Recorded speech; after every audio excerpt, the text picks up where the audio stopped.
શું મામેરું વધાવવું જ પડે?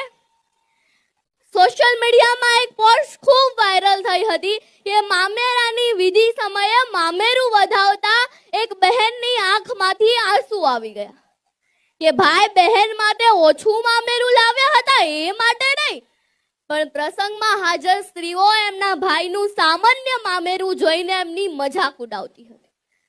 જો બહેનને કંઈક આપવું જ હોય તો બંધ બારણે કે ગુપ્ત રીતે ન આપી શકાય?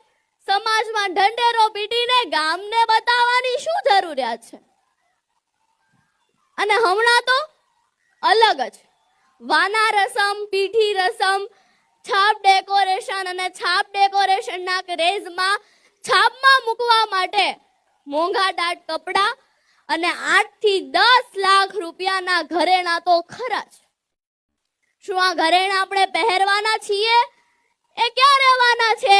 ઘરની તિજોરીમાં કે બેંકના લોકર? દેખાદેખી કરીને, ખોટા ખર્ચા કરીને દીકરા કે દીકરીના ધામધૂમથી લગ્ન માટે એના પિતા પર કેટલી મોટી જવાબદારી આવી પડે.